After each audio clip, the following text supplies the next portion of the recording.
Assalamualaikum warahmatullahi wabarakatuh.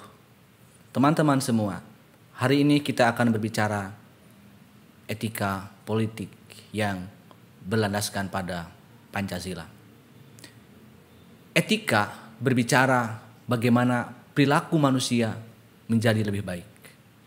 Sementara politik berbicara cara merebut, mendapatkan, dan mempertahankan kekuasaan.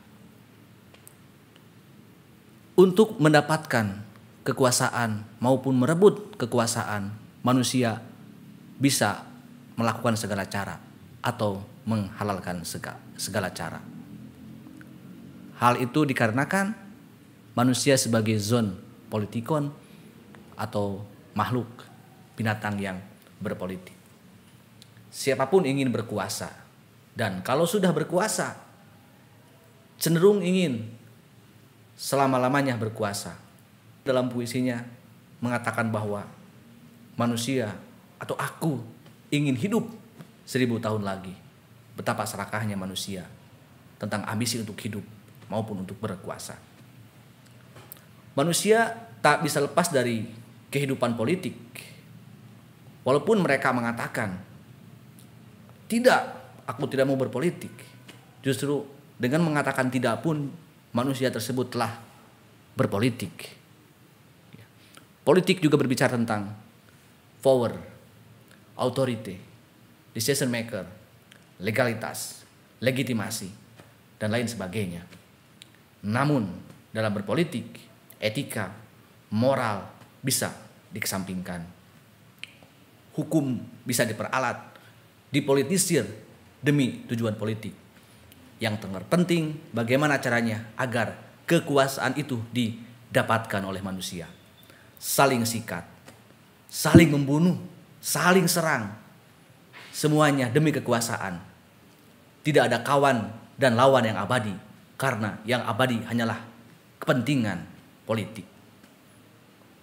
Untuk itu, janganlah membenci dan mencintai sesuatu atau seseorang secara berlebihan, karena suatu saat akan sebaliknya, yang tadinya kawan menjadi lawan, yang tadinya teman menjadi musuh, putus nyambung, cerai berai, kadang bisa rujuk kembali.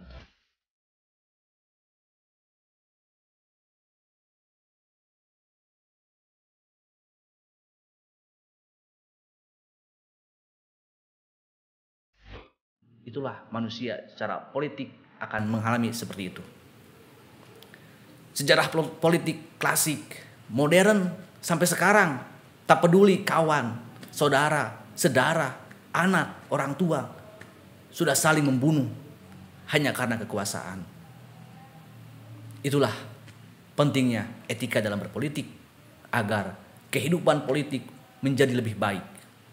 Hukum formal atau hukum positif dalam suatu negara bisa diganti sesuai dengan kehendak penguasa. Namun etika dan moralitas tak bisa dipolitisir, karena itulah sebuah nilai yang baik dan sebaik-baiknya nilai yang tak bisa dimanfaatkan oleh siapapun. Karena hakikat dari filsafat etika adalah kejujuran, keikhlasan, dan kebijakan. Untuk generasi muda, untuk mahasiswa, pendidikan politik itu sangat penting. Kalian mahasiswa harus melek politik, karena politik itu karena politik itu akan ada selama manusia itu hidup. Politik praktis akan menjadikan manusia buta dan ambisius untuk berkuasa.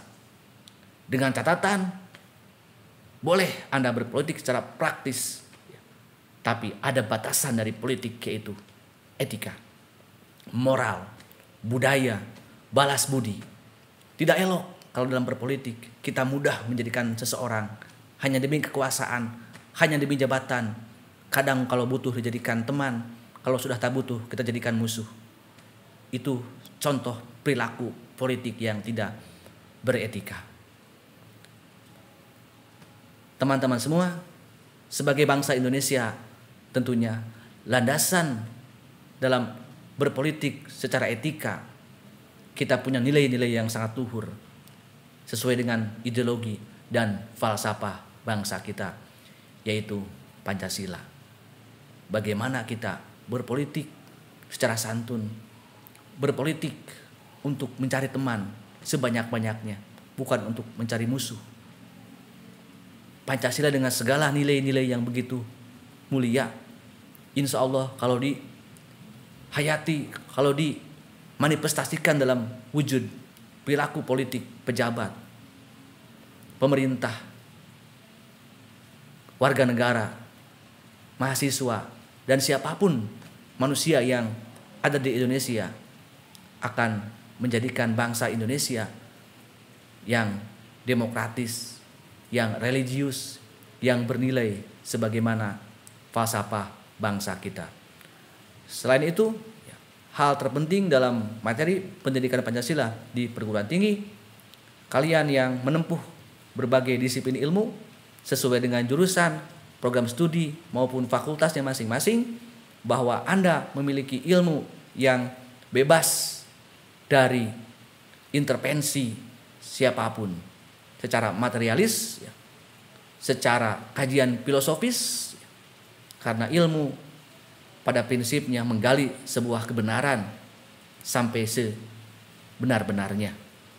Tetapi dalam pengembangan ilmu, apalagi ilmu pengetahuan dan teknologi, jangan sampai perkembangan ilmu pengetahuan atau berbagai disiplin ilmu yang digeluti oleh setiap mahasiswa hanya menjadikan ilmu hanya untuk ilmunya, ilmu yang tidak bernilai, ilmu yang tidak bermanfaat untuk bangsa dan negara. Bagaimana caranya Anda sebagai kaum intelektual, sebagai profesionalitas di bidang keilmuannya masing-masing dapat berkontribusi dalam kehidupan berbangsa dan bernegara, yaitu dengan menjadikan Pancasila sebagai landasan teman-teman semua untuk mengembangkan ilmu sebenar-benarnya secara keilmuan, tetapi sebaik-baiknya secara azas dasar.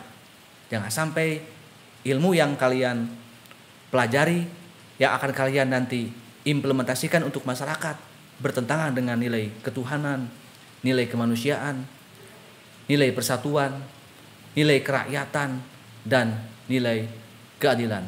Sekian, wallahu a'lam bishawab. Salam Pancasila. Assalamualaikum warahmatullahi wabarakatuh.